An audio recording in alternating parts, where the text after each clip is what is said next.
Grabe nakakagulat na revelasyon patungkol kay VNC. Isang mapagpalang araw sa inyong lahat mga kalingap, sanay hindi nyo po makalimutan na mag-like sa video na ito. At paunawa tapusin muna ang kabuuan ng video na ito mga kalingap at para malaman ang nilalaman nito. At maraming salamat po mga kalingap sa pagpatuloy na pagsuporta lalo na kay Kuya Val Santos Matubang at kay Ate Edna Vlogs at Kalingap Rab, salamat po. Nakakagulat na revelasyon patungkol kina VNC. Tatay ni VNC may inamin kay Kalingap Rab. Pero bago yun mga kalingap ay pag-usapan muna natin mga kalingap ang mga ilang mangyayari ngayong paparating na linggo dahil excited na ang mga minamahal nating taga-subaybay kung kailan ang bahay nila ni VNC ma-ribbon cutting ang bahay na ito. Si VNC sa kabila ng maraming nambabash sa kanya ngayon ay hindi pa rin matatawaran ang swerte nito sa buhay simula nang siya ay makita at matulungan ni Kalingap Rab. Siya lang naman ang kauna-unahang nagkaroon ng pabahay na hindi lang 1 milyon kundi lagpas 3 milyon ang halaga ng bahay na ito. Kaya yun palang nga kalingap si VNC na ang pinakamaswerte dahil aside sa mga binibigay ng mga sponsor nito ay nagkaroon pa siya ng napakalaki at napakagandang pabahay. Siguro isa rin ito sa mga dahilan mga kalingap kung bakit si VNC ay marami ang naiinggit sa kanya. Hindi naman rin natin talaga maiiwasan ang may mainggit kay VNC at lalo na siya ay sikat at pinagpala ng husto sa mga biyaya. At sa mga katanungan pa tungkol sa kung kailan ang ribbon cutting ng bahay nila ni VNC. Hindi na magtatagal mga kalingap at ngayong darating na mga araw maaring ma-ribbon cutting na ito at ito ang pinaka-excitement sa lahat at bakit?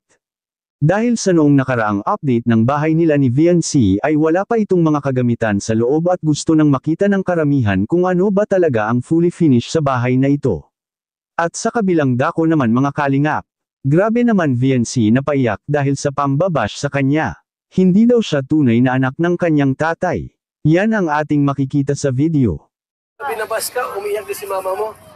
Opo, Ikaw naman, pag binabas si mama mo, umiiyak ka naman. Ha? Opo, kuya. Ano kaya talagang, no, pamilya-oriented kayo, no? Talagang naroon yung pagmamahalan ninyo bilang anak at saka magnanay, magtatay. Pero mahal ka ng tatay mo. Ha? Mahal na mahal po ako nun. Kaya, yung mga nagpapad po dyan, tumigil na kayo. At least nalaman ko mula sa iyo na talagang tatay mo siya. Diba? Kasi narinig ko lang naman, ay, si Biancy, di man yan anak ni Binirando kasi ibang mukha. Pero confirm na talagang tatay mo siya.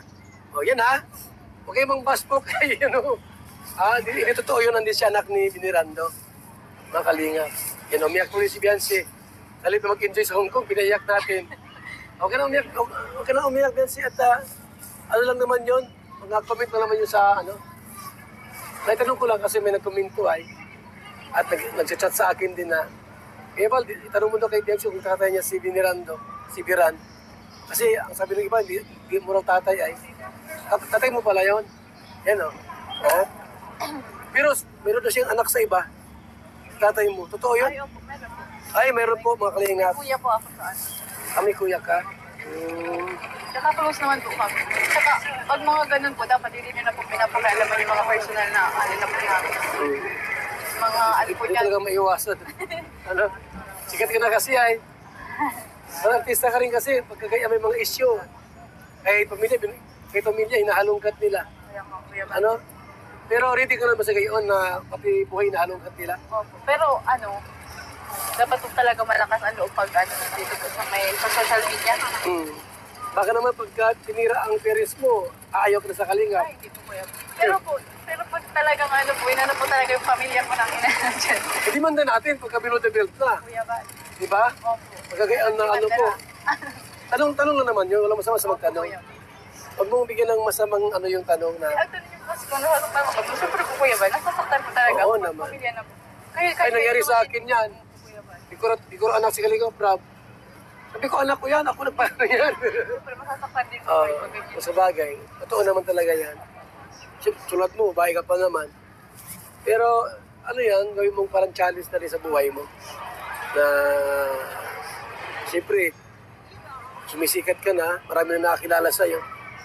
Sa inyong lugar ba, doon sa Masalong-Salong, kilala ka ba doon na Kalingap Angels? Kilala ka na doon?